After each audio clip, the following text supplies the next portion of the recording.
Hello students, कैसे हैं आप? बढ़िया, गुड। आई होप कि आपकी रिवीजन भी बहुत बढ़िया चल रही होगी। आज का जो हमारा टॉपिक है रिवीजन के अंदर वो है वेक्टर अलजेब्रा। बहुत ही बढ़िया चैप्टर 10 12th मैथ्स के अंदर। और वेक्टर अलजेब्रा जो है वो थोड़ा सा डिफरेंट चैप्टर है, मतलब इसके अंदर लीक से हटकर फार्मूले और तरीके होते हैं। तो आज बहुत ही डिटेल में हम इसके डिस्कस करने वाले हैं टॉपिक्स को। और आपको मालूम है कि टॉपिक्स को डिस्कस करने के बाद आपको क्या करना है, मैंने पढ़ने का तरीका आपको बताया था। डिस्क्रिप्शन बॉक्स में पीएसपी मैजिक, पेपर से पहले मैजिक के क्वेश्चंस आपको मिलेंगे। उन क्वेश्चंस को आपने करना है और जो मैं सैम्पल पेपर दूंगा वो सैम्पल पेपर करना, उससे बाहर कुछ नहीं आएगा। ऐसा मैं गारंटी नहीं लेता, लेकिन मेरा एक्सपीरियंस से मैं अपने बता रहा हूँ कि आप टॉपिक को मेरे वीडियो के थ्रू देखिए। और मैंने आपको देखने का तरीका भी बताया, ऐसे खोल के आंखें नहीं देखना। हाँ, वो तो सभी देखते हैं। देखने के बाद आप रजिस्टर और पेन लेके बैठिए, रजिस्टर और पेन लेके बैठिए और उसको लिखते रहिए, याद हो जाएगा। उसके बाद पीएसपी क्वेश्चंस करने। देखिए, हमारे आसपास दो तरह की क्वांटिटीज़ होती हैं, दो तरह की क्वांटिटीज़ होती हैं। एक होती है स्केलर और एक होती हैं वेक्टर। दो तरह की क्वांटिटीज़ हमारे आसपास होती हैं, एक होती है वेक्टर और एक होती है स्केलर। वेक्टर क्वांटिटी और स्केलर क्वांटिटी में क्या फ़र्क है? जो चीज़ें सिर्फ मैग्नीट्यूड मांगती हैं, जो चीज़ें सिर्फ मैग्नीट्यूड मांगती हैं, जैसे ये एक मार्कर पेन है, मैंने इसको वेइंग मशीन के ऊपर रखा इस तरह से, तो इसका वेट आया 50 ग्राम। अब मैंने इसको उठा के ऐसे रख दिया, डायरेक्शन चेंज कर दी, तो इसका वेट आया 60 ग्राम। क्या ऐसा होगा? बिल्कुल भी नहीं होगा। गुड, तो बिल्कुल सही कह रहे हैं आप, बिल्कुल भी ऐसा नहीं होगा। तो जो वेट हम करते हैं, एरिया, वॉल्यूम, ये जो सब चीज़ें हैं, इसके अंदर कोई भी डायरेक्शन मैटर नहीं करती है, सिर्फ और सिर्फ मैग्नीट्यूड मैटर करता है। तो ऐसी चीज़ें जिसके अंदर की मैग्नीट्यूड ही मैटर करेगा उसको हम स्केलर क्वांटिटी बोलते हैं। और जिसके अंदर की मैग्नीट्यूड के साथ साथ मैग्नीट्यूड के साथ साथ डायरेक्शन भी मैटर करती है, उसको हम वेक्टर बोलते हैं, उसको हम वेक्टर बोलते हैं। जैसे कि मैं अगर यहाँ पर बात करूँ तो स्पीड इज़ ए स्केलर, लेकिन स्पीड को अगर आप डायरेक्शन एक दे देते हैं जिसको कि एक्सेलरेशन बोला जाता है। एक्सेलरेशन, जैसे हम स्कूटी चलाते हैं तो स्कूटी का लीवर ऐसे इस डायरेक्शन में थोड़ी सी ताकत के साथ ऐसे करते हैं ना, डायरेक्शन भी दे रहे हैं और थोड़ी सी ताकत लगा रहे हैं। इसी तरह से जो लोग गाड़ी चलाते हैं, गाड़ी मतलब ट्रेन नहीं, जो चीज़ कार चलाते हैं, तो वो देखते हैं उसका एक पैडल हल्के से प्रेशर के साथ नीचे दबाना होता है। हल्का सा तेज़ दबाओगे ऐसे भाग जाएगी गाड़ी। तो मतलब हल्के प्रेशर के साथ उसको नीचे की ओर दबाना होता है। तो डायरेक्शन भी दे दी और हल्का सा प्रेशर भी लगा दिया, तो वो क्या बन गया? हमारा वेक्टर बन गया। ठीक है जी। इसलिए वेट कह लो, एरिया, वॉल्यूम, बहुत सारी चीज़ें ऐसी हैं, लिखने की इतनी खास जरूरत नहीं है। वो सब चीज़ें जो हैं इसके अंदर सिर्फ मैग्नीट्यूड चाहिए। एंगल जो है वो उसके अंदर सिर्फ एक मैग्नीट्यूड चाहिए।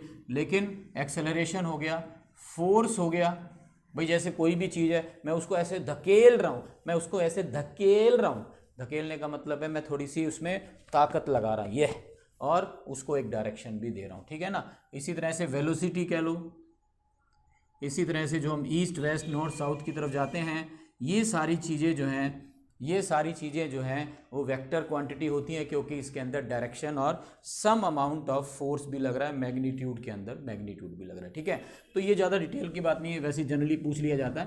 अब क्लास 12th में वेक्टर किसे कहेंगे, ये तो थियोरेटिकल पोर्शन था, लेकिन जब भी मैं बात करूँगा क्लास 12th के अंदर कि भाई ये वेक्टर है, जब भी बात की जाएगी क्लास 12th के अंदर कि ये वेक्टर है, तो उस वेक्टर का मतलब क्या होता है? वेक्टर 12th क्लास के अंदर उसका मतलब होता है वेक्टर इज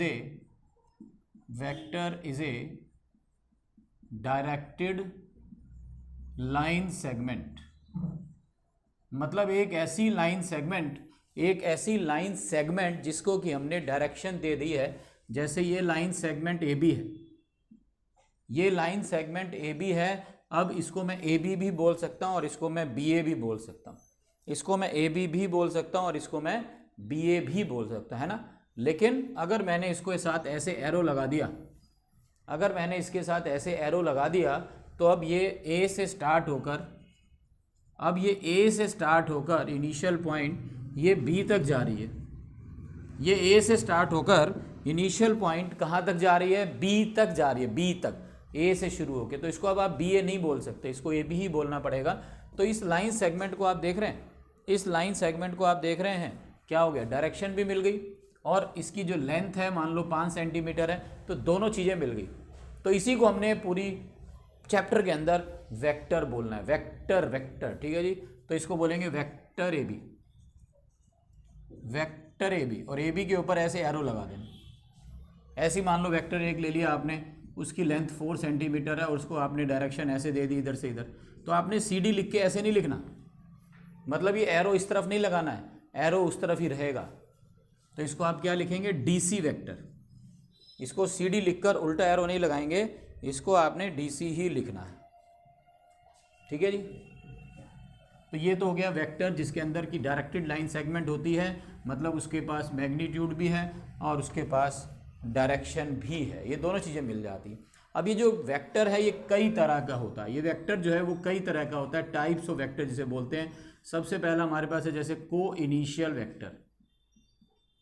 को इनिशियल वेक्टर्स का मतलब होता है दो या दो से ज़्यादा वेक्टर। को इनिशियल वेक्टर मतलब दो या दो से ज़्यादा वेक्टर जिनका इनिशियल पॉइंट सेम होता है।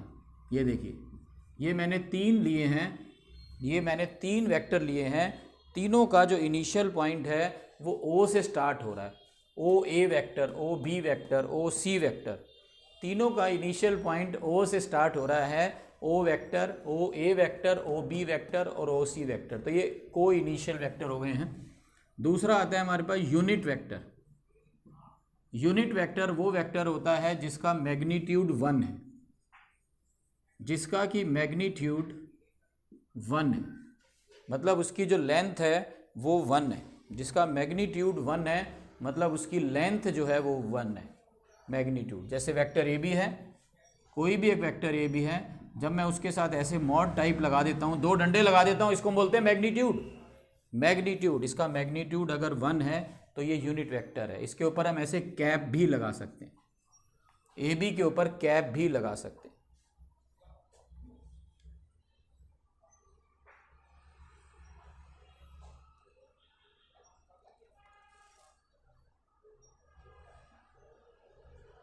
ठीक है, ए बी के ऊपर हम क्या लगा सकते हैं, कैप भी लगा सकते हैं। तो इसका मतलब यही है कि अगर किसी भी वेक्टर के ऊपर कैप लगी हुई है तो इसका मतलब उसका मैग्नीट्यूड जो है वो 1 है। जब भी किसी के ऊपर कैप लगी होगी तो उसका मैग्नीट्यूड 1 है, इस बात का आपने ध्यान रखना है। तीसरा है हमारे पास कोलिनियर, और कोलिनियर वेक्टर्स कह सकते हैं। तो टू और मोर vectors, 2 or more vectors parallel to same line, 2 or more vectors parallel to same line,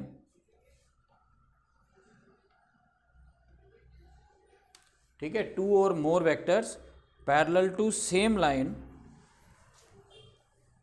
is called parallel to same line irrespective of magnitude, irrespective of magnitude और direction. अब उनकी direction कुछ भी हो, उनके जैसे ये लाइन है, इसके पैरेलल में देखिए जितने भी वेक्टर बनाएंगे, छोटे बड़े, ये देखिए लंबे लंबे वेक्टर, छोटे वेक्टर, जितने भी आप वेक्टर बनाएंगे, चाहे वो इधर जा रहे हो चाहे उधर जा रहे हो, चाहे उनकी मैग्नीट्यूड कम हो, तो इसका मतलब इनको क्या बोलते हैं, ये दीज आर कोलिनियर और पैरेलल वेक्टर, कोलिनियर वेक्टर हो गए। वैसे कोलिनियर का मतलब होता है 2 या 2 से ज़्यादा पॉइंट एक ही लाइन के ऊपर लाइज कर रहे हैं, लेकिन यहाँ पर कोलिनियर का मतलब एक अलग हो गया कि एक ही लाइन, ये देखिए ये लाइन है ना, इसके पैरेलल में या इसके पैरेलल में आप जितने भी वेक्टर बनाएंगे, चाहे उनके छोटे हों बड़े हों, किसी भी डायरेक्शन में जा रहे हो, तो वो क्या वेक्टर होते हैं, कोलिनियर या पैरेलल वेक्टर होते हैं। उसके बाद आता है इक्वल वेक्टर्स। इक्वल वेक्टर्स कौन से होते हैं, जिनका मैग्नीट्यूड सेम होता है, जिनका मैग्नीट्यूड सेम होता है और सेम डायरेक्शन होती है, जिनका मैग्नीट्यूड सेम होता है और उनकी डायरेक्शन भी सेम होती है। मैग्नीट्यूड सेम होता है और डायरेक्शन भी सेम होती है। जैसे ये वेक्टर ए बी है, ये इस तरफ जा रहा है, ये वेक्टर ए बी है, इस तरफ जा रहा है, इसका मैग्नीट्यूड 5 है। ये वेक्टर सी डी है, ये भी इस तरफ जा रहा है, इसका मैग्नीट्यूड भी 5 है। ये देखिए दोनों की डायरेक्शन भी सेम है, दोनों का मैग्नीट्यूड भी सेम है, तो इसका मतलब ये वेक्टर ए बी जो है वो वेक्टर सी डी के इक्वल है। वेक्टर ए बी जो है वो वेक्टर सी डी के इक्वल है। तो जब भी दो वेक्टर की डायरेक्शन भी सेम हो, लेंथ भी सेम हो, ये ध्यान रखिए। मेरे चैनल को सब्सक्राइब करिए, शेयर करिए, ये तो मैं कहना भूल ही गया था। आपको डिस्क्रिप्शन बॉक्स में बहुत ही सुंदर नोट्स मिलेंगे, बहुत ही सुंदर इसके पीएसपी मैजिक के क्वेश्चन मिलेंगे, वो तो आप करेंगे ही, लेकिन शेयर लाइक ज़रूर करिए, सब्सक्राइब करिए। इंस्टा के पेजेस को भी आप फॉलो करते रहिए, उसमें मैं वन लाइनर डालता रहता हूँ, मतलब एक एक फार्मूला, ताकि वो आपको याद होता रहे, वो भी मैं डालता रहता हूँ। ठीक है, तो ये हमारे इक्वल वेक्टर्स हो गए हैं। अब हम आगे चलते हैं। ये तो बात रही थ्योरेटिकल नेचर की, कि भी हमने थ्योरी में पढ़ लिया एक तरह से वेक्टर होता क्या है। अब अगर हम बात करें फार्मूलों की, क्योंकि हमारे जो 12th क्लास के अंदर थ्योरेटिकल वेक्टर कम है, फार्मूला बेस्ड वेक्टर ज़्यादा है, तो जल्दी से एक बार क्विकली स्टार्ट करते हैं। थ्योरी तो बन गई हमारी। सबसे पहले देखिए टू वेक्टर्स आर पैरेलल, ये न्यूमेरिकली चल रहे हैं अब हम। टू वेक्टर्स आर पैरेलल या collinear, two vectors are parallel या collinear if and only if, कभी और केवल तभी जब वेक्टर ए बराबर है लैम्डा बी के, जब वेक्टर ए बराबर है किसके, लैम्डा बी के। ठीक है, यहाँ पे ये बात ध्यान रखने वाली बात है, ये मैंने गलती से स्पेलिंग नहीं लिखी है, इफ एंड ओनली इफ होता है इसका मतलब, IFF का मतलब होता है तभी और केवल तभी। मतलब दो वेक्टर अगर इक्वल आ रहे हैं with lambda time, lambda is any scalar, lambda यहाँ पर कोई भी एक स्केलर है, कोई भी एक कांस्टेंट है, 2 भी हो सकता है। जैसे vector A B is equal to half of vector C D दिया हुआ है, vector A B is equal to half of vector C D दिया हुआ है, तो यहाँ पे हाफ कौन है, यहाँ पे हाफ लैम्डा है, यहाँ पे हाफ लैम्डा है। और ए बी और सी डी आपस में क्या हो गए, पैरेलल या कोलिनियर, इस बात का ध्यान रखना है। उसके बाद आता है हमारे पास ट्रायंगल लॉ। ट्रायंगल लॉ क्या कहता है कि sum of two sides in vector form, sum of two sides in vector form is equal to third side but in opposite direction,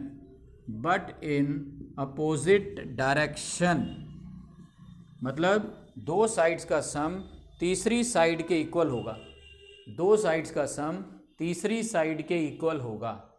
पर ये बात मैग्नीट्यूड में नहीं लागू होती, ये बात लागू है वेक्टर फॉर्म में। देखो मैंने लिखा है दो साइड्स का सम, जैसे मान लो एक है वेक्टर ए बी और एक है वेक्टर बी सी। अब मेरे को ए बी और बी सी को ऐड करना है, दो साइड्स को मेरे को ऐड करना है, मेरे को दो साइड्स को ऐड करना है और ये वेक्टर फॉर्म में ऐड करना है, ग्राफिकली ऐड करना है। तो ये किसके बराबर होगा, थर्ड साइड के। ध्यान से सुनने वाली बात है, तो ये किसके इक्वल होगा, थर्ड साइड के, लेकिन अपोजिट डायरेक्शन। अब थर्ड साइड ये है, तो मैं इसको ए सी भी बोल सकता हूँ और इसको मैं सी ए भी बोल सकता हूँ, इसको मैं ए सी भी बोल सकता हूँ और इसको मैं सी ए भी बोल सकता हूँ, लेकिन मेरे को अपोजिट डायरेक्शन लेनी है। मतलब मैं इधर से इधर गया, मैं इधर से ऊपर गया, अब मैं अगर नीचे आ जाता हूँ, मैं इधर ऐसे ऐसे घूम रहा हूँ, तो ये तो साइक्लिक डायरेक्शन हो गई, ये डायरेक्शन तो साइक्लिक हो गई, लेकिन मेरे को डायरेक्शन साइक्लिक नहीं लेनी, मेरे को तो डायरेक्शन अपोजिट लेनी है। तो मैं ऊपर से नीचे नहीं आऊँगा, मैं ऐसे लूँगा। तो A B plus B C का सम किसके इक्वल होता है, ए सी के। A B plus B C का सम किसके इक्वल होता है, ए सी के इक्वल होता है। A B plus B C का सम ए सी के इक्वल होता है, अपोजिट डायरेक्शन होता है। ठीक है, अगर मैं इसको इधर ले आता हूँ, अब ये भी सुनने वाली बात है, एक नई चीज़ आपको पता चलेगी। मैं इसको इधर ले आया, इधर आके माइनस हो गया, प्लस ए सी था ना, इधर आके माइनस ए सी हो गया, और उधर जो जीरो था वो जीरो वेक्टर बन गया, वेक्टर भी लग जाएगा। जीरो का मतलब जीरो होता है, पर वेक्टर, क्योंकि दो वेक्टर का सम, तीन वेक्टर का सम, माइनस प्लस जो भी आप करते हैं तो वो हमेशा किसके इक्वल होता है, वेक्टर के इक्वल होता है। इसलिए जीरो के साथ भी वेक्टर लिखना, जल्दी ही खत्म होने वाला मामला, ऐसा मत सोचिए, थोड़ा सा टाइम दीजिए। जरूरी नहीं है कि हर चीज़ 15 मिनट में खत्म हो जाए भाई, ये बहुत इंपॉर्टेंट चीज़ है, समझिए, सामने फोकस करिए। A B plus B C minus A C equal to zero, हर वीडियो में मैं दोहरा रहा हूँ। आपके फर्स्ट टर्म में सभी के बहुत अच्छे मार्क्स आए हैं, बहुत अच्छी बात है, लेकिन सेकंड टर्म में भी अच्छे मार्क्स लेने, इस बात को याद रखिए। अब माइनस ए सी है, माइनस ए सी है, अगर हम इसको लिखेंगे सी ए तो ये प्लस हो जाएगा। देखिए ऐसे, यानी कि अगर इनिशियल पॉइंट को टर्मिनल, टर्मिनल को इनिशियल बना दिया जाए, अगर इनिशियल पॉइंट को टर्मिनल, टर्मिनल को इनिशियल बना दिया जाए, अगर इनिशियल पॉइंट को टर्मिनल, टर्मिनल को इनिशियल बना दिया जाए तो साइन चेंज हो जाता है। देखिए, और इससे क्या पता चलेगा, देखिए इससे हमारे को क्या पता चला कि A B plus B C plus C A, अगर डायरेक्शन साइक्लिक हो, अगर डायरेक्शन साइक्लिक हो A B plus B C plus C A, तो वो तीनों का सम जीरो हो जाता है। अदरवाइज दो का सम तीसरे के इक्वल होता है, दो का सम तीसरे के इक्वल होता है अगर अपोजिट डायरेक्शन हो, अगर अपोजिट डायरेक्शन हो दो का सम तीसरे के इक्वल होता है। लेकिन अगर डायरेक्शन साइक्लिक हो गई तो तीनों का सम जीरो हो जाता है। उसके बाद आगे चलते हैं, बड़ी जल्दी करेंगे क्योंकि आपको बड़ी बड़ी वीडियोस पसंद नहीं है, मेरे को मालूम है, तो हम भी छोटी वीडियो में देखिए 20 से 25 मिनट में भी अगर आप एक चैप्टर को पकड़ लेते हैं अपने हाथ में और उसके बाद डिस्क्रिप्शन बॉक्स में जो भी आपको दिया जाता है PSP मैजिक और नोट्स, अगर आप उसको पढ़ लेते हैं, क्वेश्चंस कर लेते हैं तो वाह मज़ा आ जाता है। वीडियो देखते देखते लिखते भी हैं। और हमारी जो प्ले लिस्ट है आप जानते हैं, प्ले लिस्ट के अंदर करियर एंड मोटिवेशन का भी एक प्ले लिस्ट है, उसके अंदर उसको भी देखते रहिए। डिफरेंट डिफरेंट करियर्स, इतनी सारी ऑप्शन, अब तो मतलब मज़ा आ जाता है कि जब बच्चे डायरेक्ट मैसेज डालते हैं या फ़ोन करके सर पूछते हैं कि सर मज़ा आ गया, मैंने ये चूज़ कर लिया है, मैंने 2-3 ऑप्शन लगा लिए हैं, धन्यवाद, शुक्रिया। तो इसके बाद तीसरा है हमारे पास position vector of a point.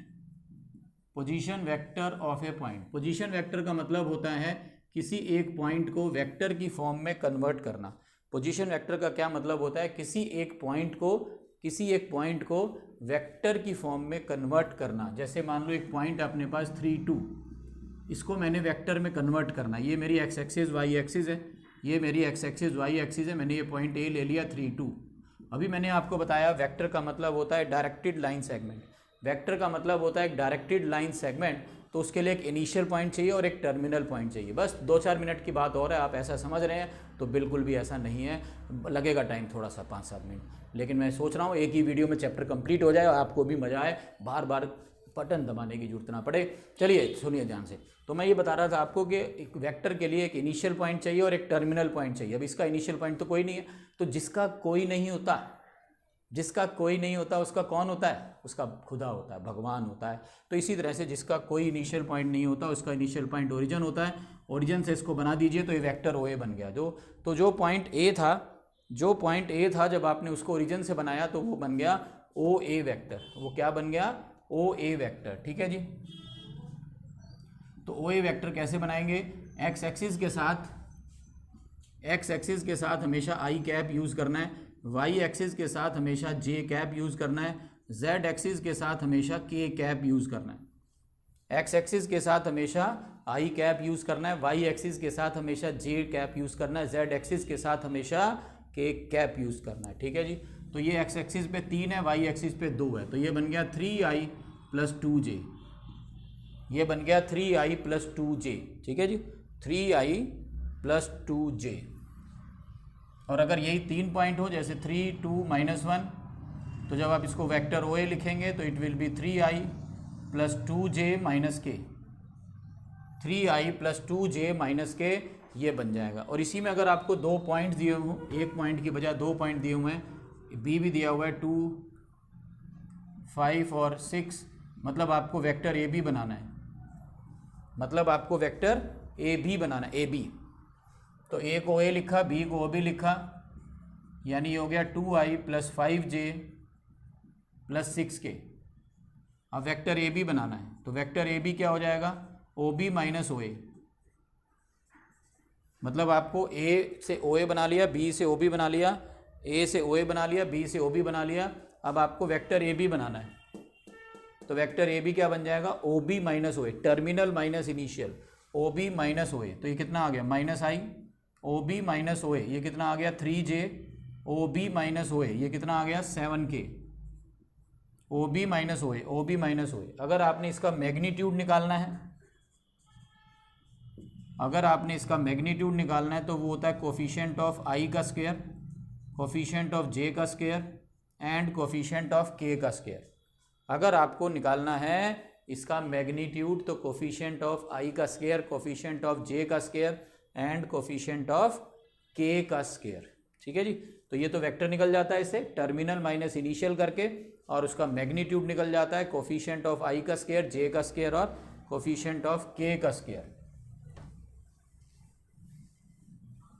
ठीक है जी, तो इस तरह से मैग्नीट्यूड निकल जाता है। अगला फार्मूला लिखिए, नेक्स्ट फार्मूला है कि to find a unit vector,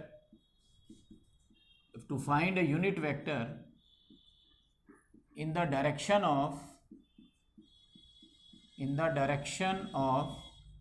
vector n, मतलब एक वेक्टर है ऐसे वेक्टर n, इसी की डायरेक्शन में एक और वेक्टर निकालना है।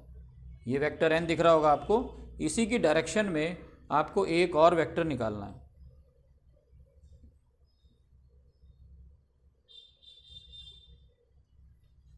इसी की डायरेक्शन में आपको एक और वेक्टर निकालना है, लेकिन अब की बार उसका मैग्नीट्यूड 1 होना चाहिए। यूनिट वेक्टर का मतलब क्या होता है, उसका मैग्नीट्यूड 1 होना चाहिए। उसी की डायरेक्शन में एक और वेक्टर निकालना है, लेकिन उसका मैग्नीट्यूड 1 होना चाहिए, 1। ठीक है जी, तो वो कैसे निकालेंगे, एन कैप निकालेंगे, वेक्टर एन अपॉन में वेक्टर एन का मैग्नीट्यूड। ये वेक्टर निकल गया जो इसी की डायरेक्शन में है और इसका मैग्नीट्यूड 1 है। अब इसी में एक फार्मूला बन जाता है कि अगर इसका मैग्नीट्यूड 1 ना होकर 7 है, 8 है, 15 है, अगर इसका मैग्नीट्यूड 1 है तो निकल ही गया, अगर इसका मैग्नीट्यूड 1 है तो निकल ही गया। लेकिन अगर इसका मैग्नीट्यूड 1 ना होकर कुछ और है, 7 है, 8 है, 9 है, तो आप क्या करेंगे, पहले यूनिट वेक्टर बना लेंगे, फिर उसको 7 से मल्टीप्लाई कर देंगे दोनों तरफ, फिर उसको 7 से दोनों तरफ मल्टीप्लाई कर देंगे, तो ये नया वेक्टर निकल कर आ जाएगा। तो ये एक नया वेक्टर निकल कर आ जाएगा। ठीक है, ये नया वेक्टर निकल कर आ जाएगा। और ये वेक्टर क्या वेक्टर है, ये वेक्टर है हमारे पास जिसका मैग्नीट्यूड 7 है। तो पहले यूनिट वेक्टर निकालना है, उसके बाद ये निकालना है। ठीक है जी, अभी आज के लिए बेसिक है, ये बेसिक इतना ही करते हैं, फिर उसको आगे हम नेक्स्ट क्लास में स्टार्ट करेंगे।